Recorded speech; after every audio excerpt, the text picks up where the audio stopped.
ایک نوجوان مرد اور نوجوان عورت کو کمرے میں بند کر دیا جائے اور انہیں بتا دیا جائے کہ اس کمرے میں ایک خفیہ کیمرہ ہے جو آپ کی ساری موومنٹس کو ریکارڈ کرے گا اور بوقت ضرورت وہ ریکارڈنگز پبلک بھی ہو سکتی ہیں، تو یقین کریں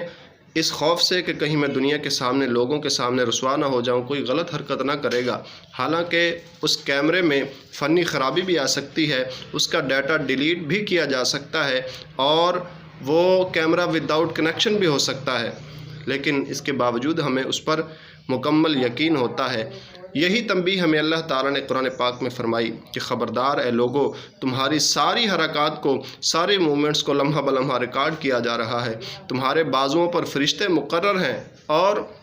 یہاں تک کہ تمہارے دل کے خیالات کو بھی لمحہ بلمحہ ریکارڈ کیا جاتا ہے، اور ایک دن یہ ساری موومنٹس کو، ساری ریکارڈنگز کو حشر کے دن اپنے پرائے سب کے سامنے کھول دیا جائے گا۔ کیا ہمیں اللہ تعالیٰ کا ڈر نہیں؟ اس کے نظام پر یقین نہیں؟ اللہ تعالیٰ ہمیں حشر کی رسوائیوں سے بچائے، ہمارے صغیرہ و کبیرہ گناہوں کو درگزر فرمائے، معاف فرمائے۔